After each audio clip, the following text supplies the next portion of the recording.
After that, you're going to remove here.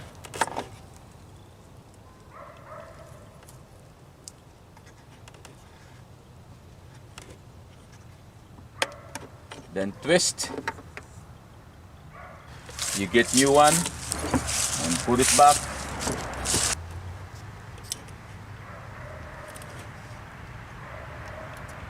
Put it back.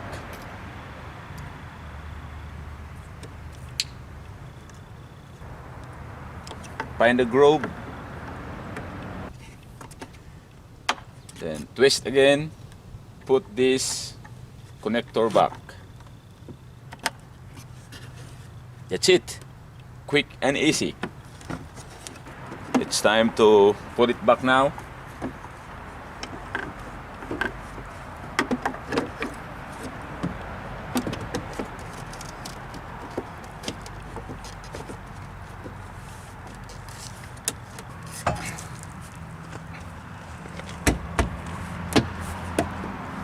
If you hear a click,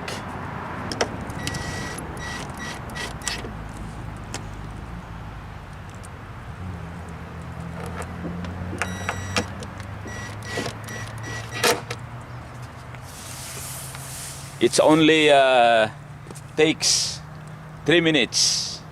Thank you for watching and see you on the next video. If you like this video, please like, share, and subscribe. Have a good one.